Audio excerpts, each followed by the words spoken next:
Assalamu alaikum, dear students. Here your lab instructor, engineer Abia Siddiq. Today our experiment is experiment 2 to understand the modeling of a system using transfer function with while loop. Basically इसमें हम लोगों ने एक system लेना है. हम लोग इस एग्जांपल में, इस एक्सपेरिमेंट में सिस्टम ले रहे हैं मैकेनिकल सिस्टम. ठीक है, हम लोगों ने उसकी मॉडलिंग करनी है और ट्रांसफ़र फंक्शन से with the while loop. Lab outline is lab objective, equipment needed, theoretical background, software implementation, and then the results. First of all, I tell about the lab objective, which is the modeling of a system. Equipment which we need in the lab is the PC, computer, either laptop, and the software LabVIEW. What is transfer function? Transfer function of a control system is defined as the ratio of Laplace transform of output variable to the Laplace transform of the input variables, assuming all initial conditions are to be zero. Laplace transform basically ratio है output over input की, but in the frequency domain. In this figure you see that system here is the system is transfer function input and output. Transfer function को represent किया जाता है G of S से. C of S stand for output and R of S is the input. In the Laplace transform, if the input is represented by R of S and the output is represented by C of S, then the transfer function will be G of S is equal to output over input. अगर आप लोगों ने output लेनी हो तो आप लोग transfer function को input से मल्टीप्लाई करते हैं. How to determine the transfer function of a control system? हम लोग किस तरह से कोई भी सिस्टम है उसका ट्रांसफर फंक्शन कैसे बनाते हैं. First of all we form the equation of the system. I mean to say अगर आपके पास कोई सिस्टम है हम उसकी मैथमेटिकल मॉडलिंग करेंगे. Second step, now we take the Laplace transform of the system equations assuming the all initial conditions are zero. देन आप लोगों ने उस सिस्टम पे लैप्लास अप्लाई करना है ताकि हम एक ही डोमेन में जा सके, फ्रीक्वेंसी डोमेन में. सिस्टम बहुत से किस्म के होते हैं, फॉर एग्जांपल इलेक्ट्रिकल है, मैकेनिकल है, ठीक है, उनके टर्म्स और नोटेशन डिफरेंट होते हैं. इसलिए हम लोग एक ही सिस्टम में कन्वर्ट करने के लिए हम लोग उनको एक ही डोमेन में लेकर जाते हैं, वो है फ्रीक्वेंसी डोमेन. स्पेसिफाई दी थर्ड स्टेप, हम लोग स्पेसिफाई करेंगे सिस्टम की इनपुट और आउटपुट, जो मैंने आपको प्रीवियस स्लाइड में एक्सप्लेन किया. रेशियोज बनाएंगे आउटपुट और इनपुट के. Last step we take the ratio of Laplace transform of the output and Laplace transform of the input variable which is the transfer function. As we know that transfer function is the ratio of output over input in the frequency में. Here in this experiment we consider the mechanical system. We will consider a toy train. एक train है, जैसे आप लोग ऐसे आप लोगों ने बचपन में भी खेला होगा. टॉय ट्रेन है, ठीक है. उसमें क्या करते हैं, कंसिस्ट करें उसके इंजन को और उस पर एक कार है. Assuming train travel only in the one direction. सबको पता है ट्रेन एक ही डायरेक्शन में जाती है, ठीक है. We want to apply control the train. हम लोगों ने कंट्रोल करना है ट्रेन को, ठीक है. तो उसका so that it has a smooth startup and stop along with a constant speed ride. The mass of the engine and the car will be represented by M1 and M2. जो masses है उनको represent किया गया एक M1 से और एक M2 से. Two are held together by a spring. दोनों masses के दरमियान में जो एक restoring force है वो basically आप लोग का spring constant है, जिसको हम लोग represent करते हैं K से. F represent the force applied by the engine. एक वो force है जो engine पर लगाई जा रही है, ठीक है. And the Greek letters उसको हम लोग represent करते हैं mu से.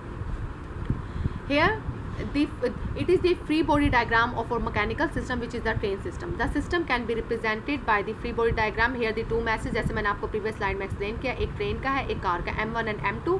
उस पर फोर्स अप्लाई की जा रही है. अगर मैं पहले बॉक्स पे खड़ी हूँ तो मेरे पास x2 नेगेटिव हो जाएगा, k x1 माइनस x2. अगर मैं सेकंड पे जाऊँगी तो मेरे पास फर्स्ट वाला पॉजिटिव हो जाएगा और फर्स्ट वाला नेगेटिव हो जाएगा और सेकंड वाला पॉजिटिव हो जाएगा. तो यहाँ पे M1 जो मैस 1 है, G ग्रेविटेशनल फोर्स है, x1 जो हम लोग उस पर वेलोसिटी अप्लाई कर रहे हैं. Like similar in the M2.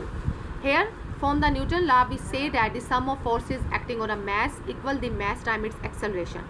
In this case the force acting on mass 1 are the spring and the friction and the force applied by the engine.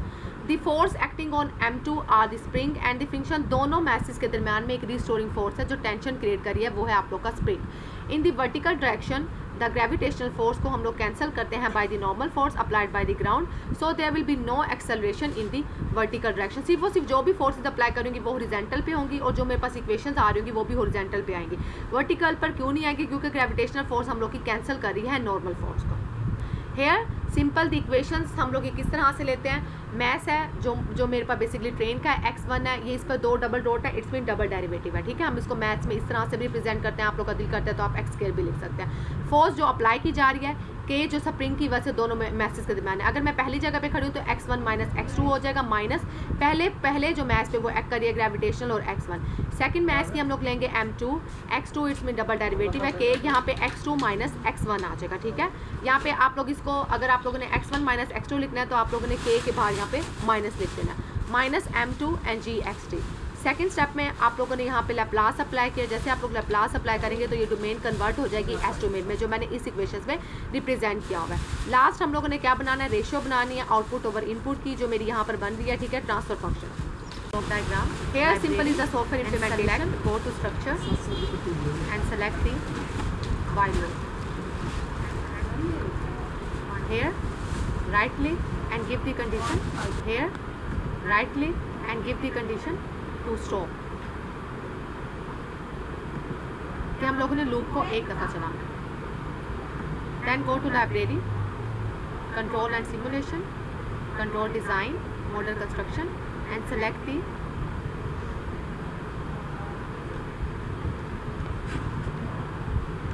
CD construct transfer function.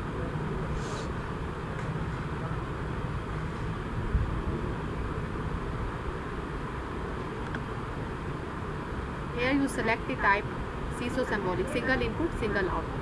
Then here मैंने आपको बताया था control में input के भी हम लोग create control करते हैं, डिनोमिनेटर, और क्योंकि आपको पता है ट्रांसफर फंक्शन रेशियो होती है इनपुट ओवर आउटपुट की। देन आप लोगों ने सिलेक्ट करना डिनोमिनेटर, आप इसको प्लेस कर सकते हैं इस तरह। देन आप लोग ने वेरिएबल्स में जाना है, create and control to select the variables like that. Again go to control and simulation, control design, model construction, and select the CD draw transfer function equation. जो हम इनपुट पे ट्रांसफर फंक्शन दे रहे हैं हमने उसकी आउटपुट भी देखनी है, इसलिए हम लोग यहाँ पे सिलेक्ट करेंगे output of the CD construct transfer function connect the input of the CD draw transfer function. Here right click equation, create indicator for the output, double click. आप लोग इसको खूबसूरती के लिए हम लोग इसको इस तरह से भी कर लेते हैं, व्यू एज आइकन की फॉर्म।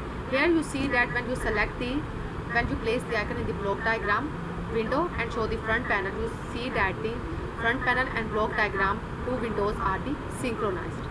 आप लोगों ने इधर इक्वेशंस पुट करनी है, न्यूमरेटर में आप लोगों ने सेलेक्ट करना है 1, सेकंड ब्लॉक में आप लोगों ने सेलेक्ट करना है m2 स्टेरिक मल्टीप्लिकेशन, शिफ्ट दबा के u, and third block is the m2। Second denominator में आप लोगों ने इक्वेशन बनानी है m1 asterisk k asterisk you. इसको आप लोगों ने बड़ा करना हो तो आप लोगों ने इसको इधर से सिलेक्ट करना है और ऐसे खींच लेना, तो ये बड़ा हो जाएगा automatically. m1 asterisk k asterisk u asterisk g plus m2 asterisk k asterisk u asterisk जी।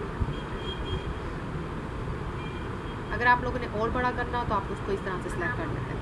हेयर सेकेंड बॉक्स में आप लोगों ने इक्वेशन पुट करनी है m1 asterisk k multiplication plus m1 asterisk m2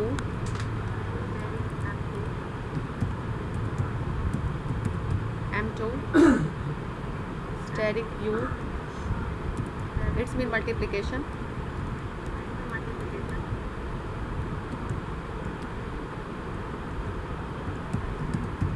asterisk के। अगेन आप लोगों ने थर्ड बॉक्स में 2 m1 m2 u and g, g is the gravitation constant. Fourth box आप लोगों ने m1 asterisk m2। Hair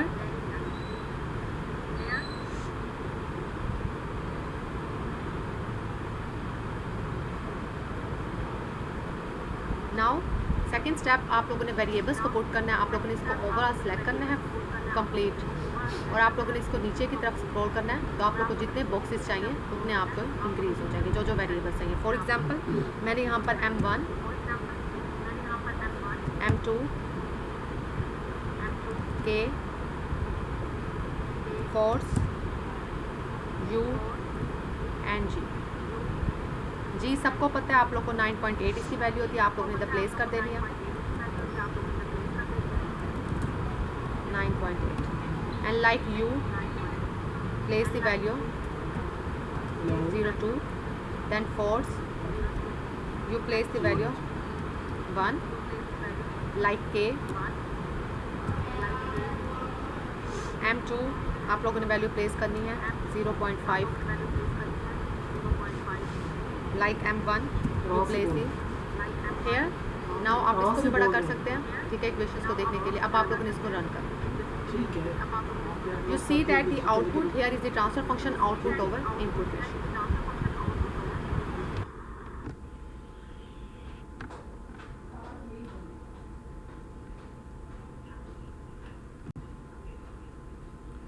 Here the software description हम लोग जो आइकन्स वगैरह यूज़ करें. First CD construct transfer function model, create the transfer function representation of a system like the sampling time, denominator and delay. Second we use the CD draw transfer function. कि आप लोग ने जो transfer function create किया उसको equation की form में representation के लिए आप लोग एक आइकन जो हम लोग यूज़ करें CD draw transfer function. You can use this polymorphic to draw the transfer function equation of state space transfer function and the zero pole gain. Here the procedure कि आप लोगों ने किस तरह से करना है. If you choose to use the transfer function, create a blank VI. First go to the block diagram, go to control and simulation, select the CD construct transfer function. Then again go to control and simulation, select the CD draw transfer function. Then these control elements will now appear on the front end. Here next add the CD draw transfer function, create the transfer function model output from the transfer function model. Finally create an indicator from CD draw transfer function. To this right click on equation terminal and create the indicator. Here the result in which you see that the block diagram had this icon is the CD construct transfer function. Denominator numerator output over input की ratio बनाने के लिए variable जो हम लोग ने use किया हम लोग के सिस्टम के मुताबिक mass 1, mass 2, force and g and the CD construct transfer function equation. Here the output of the mechanical system. In this you see that we give the equations denominator and numerator and the output you see that the transfer function.